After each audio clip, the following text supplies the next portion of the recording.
Seorang salaful ummah dari tabi'in pernah mengadakan perjalanan perniagaan dari Baghdad, ibu kota Irak, ke Damaskus, ibu kota Syria. Zaman dulu orang mengandalkan cahaya matahari. Nggak ada penerangan kayak kita sekarang. Jadi orang kalau pagi jalan sampai menjelang terbenam matahari, mereka tinggal di situ, tunggu sampai besok, nginep, besok terbit matahari baru jalan lagi. Karena mereka nggak ada penerangan. Orang ini kebetulan sebelum tiba di Damaskus, pas waktu maghrib, dia tiba di sebuah hutan. Hutan ini lebat, gelap, ya. Bayangkan kalau anda di posisi ini gelap, di hutan sendirian, nggak ada orang-orang. Dan hutan ini liar, gelap sekali. Maka dia terpaksa nginap, tunggu besok, terbit matahari baru bisa jalan. Kalau dia keluar juga jadi kacau, kemana-mana jalannya, gitu kan.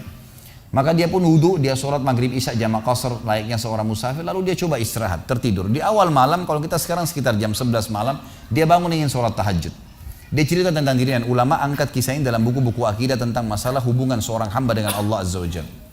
Yang terjadi teman-teman sekalian, pada saat dia sholat, dia bilang, selesai saya 2 rakaat pertama, saya ingin berdiri ke rakaat tahajud selanjutnya, tiba-tiba saja di depan mata saya ada seekor harimau meraung dengan keras, siap menerkam saya. Dan kedengaran dari suara harimau dia kelaparan. Saya waktu itu berpikir, kalau saya lari, pasti saya bisa ditangkap oleh harimau ini. Dia lebih cepat, lebih kuat, gitu kan? Dan matanya lebih tajam. Apalagi ini lokasi memang tempat dia hidup. Saya tidak bisa buat apa-apa. Maka dia bilang tiba-tiba saya teringat dengan Tuhan Allah Azza wa Jalla. Lalu saya berkata pada harimau tersebut. Dia berkata, wahai harimau, kalau seandainya Allah yang telah menciptakan kamu dan saya, ya, mengutusmu untuk memakanku, aku tidak akan melawan. Karena sudah takdirnya. Tapi kalau kau datang untuk mengganggu ibadahku dengannya, bukan karena perintah Allah, maka kau akan minta kepadanya Allah Azza wa Jalla untuk mematikanmu.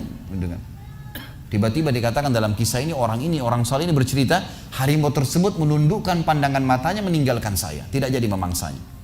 Apa yang kita ambil peran dari sini, teman? Apa yang kita ambil pelajaran daripada kisah ini? Harimau pun yang buas makhluknya, Allah Azza wa Jalla.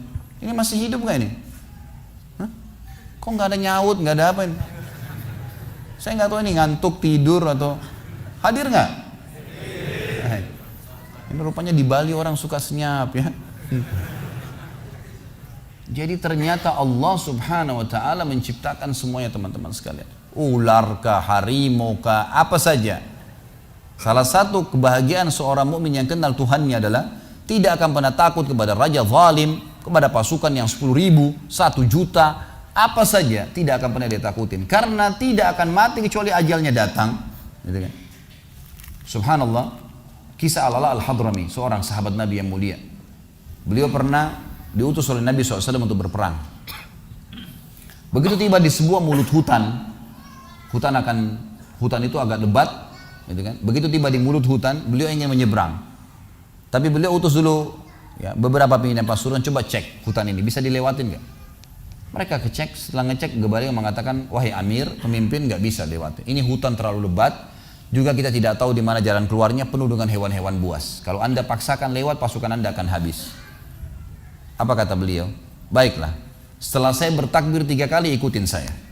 Maka beliau pun mendekatkan kudanya lalu berteriak dengan suara keras, wahai semua yang ada di dalam hutan ini, yang mendengarkan suara saya atau tidak mendengarkan suara saya, kalian tahu kami siapa? Kami adalah utusan Rasulullah SAW berperang di jalan Allah. Maka mudahkanlah jalan kami untuk keluar dari hutan ini. Dalam riwayat ini dikatakan dan yang disaksikan oleh para sahabat, hewan-hewan yang biasa saling memangsa, kayak harimau sama rusa, gitu kan, serigala sama kelinci, semuanya bersebelahan, saling bersatu, berdempetan untuk menunjukkan jalan keluar pasukan mujahidin, sampai mereka keluar tidak digigit 1 orang pun.